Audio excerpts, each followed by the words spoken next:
السلام علیکم ورحمۃ اللہ وبرکاتہ۔ الحمد للہ رب العالمین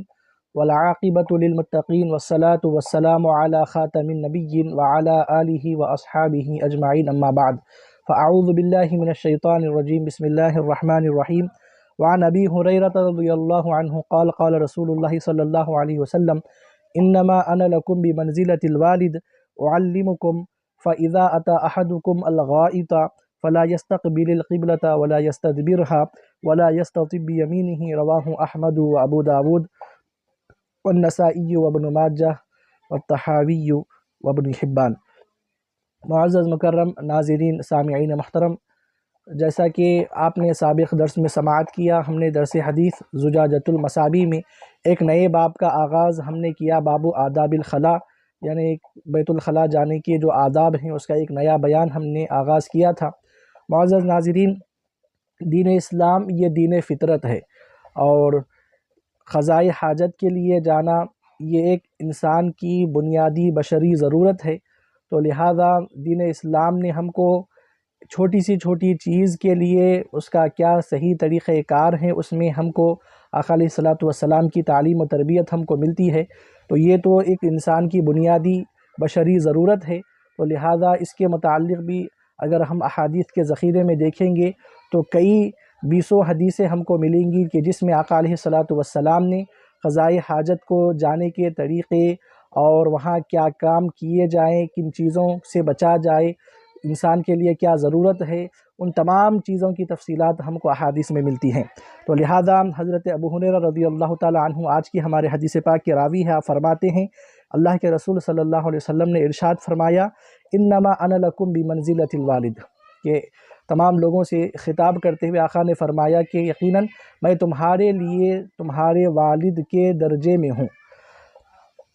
اعلمکم، اور میں تم کو سکھاتا ہوں، تمہاری تعلیم و تربیت کرتا ہوں۔ تو عزیزان محترم، آقا علیہ الصلوۃ والسلام نے قضائے حاجت کے طریقے کو بتلانے سے پہلے اپنے آپ کو تمام صحابہ کرام رضوان اللہ عنہم اجمعین سے خطاب کرتے ہوئے فرمایا کہ میں تمہارے لیے تمہارے والد کے درجے میں ہوں۔ تو جس طرح والد اور اولاد میں ایک انسیت کا، محبت کا جو رشتہ ہوتا ہے، اس کو یہاں پر ظاہر کیا گیا کہ جس طرح اولاد اپنی ہر ضرورت میں والد کی محتاج ہوتی ہے، والد کی طرف اپنی ہر حاجت کو لے کر رجوع ہوتی ہے، تو لہٰذا تمام امت کو بھی چاہیے کہ وہ اپنی ہر حاجت میں اور ہر ضرورت میں آقا علیہ الصلوۃ والسلام کی طرف رجوع ہوں، آقا علیہ الصلوۃ والسلام سے وہ تعلیم و تربیت کو حاصل کرے۔ اور اس میں یہ بھی معلوم ہوتا ہے کہ والد کی جو اطاعت ہوتی ہے وہ واجب ہوا کرتی ہے۔ تو لہٰذا والدین کے لیے یہ ضروری ہے کہ جس طرح آقا علیہ الصلوۃ والسلام نے صحابہ کرام رضوان اللہ عنہم اجمعین اور آپ کی قیامت تک آنے والی تمام امت کے لیے دینی تعلیم و تربیت کا جیسا اہتمام آقا علیہ الصلوۃ والسلام نے فرمایا، حدیث پاک کی اس جز سے ہم کو یہ بھی معلوم ہوتا ہے کہ والدین پر ان کی دینی تعلیم و تربیت کرنا ان کے لیے لازم و ضروری اور واجب ہے۔ تو لہذا عزیزان محترم، چونکہ والد اور اولاد میں ایک درجے کی انسیت، ایک طرح کی انسیت ہوتی ہے، اور اولاد اپنے والد سے پوچھنے میں کوئی چیز کو جھجکتا نہیں، اور وہ بلا کسی کراہت کے، بلا کسی شرمائے وہ کیا کرتا ہے، والد سے سوال کرتا ہے۔ تو اسی طرح آقا علیہ الصلوۃ والسلام نے اس طرح ایک راستے کو ہموار کرتے ہوئے آقا علیہ الصلوۃ والسلام نے فرمایا کہ میں تمہارے والد کے درجے میں ہوں۔ فَإِذَا أَتَى أَحَدُكُمُ الْغَائِطَ، جب تم میں سے کوئی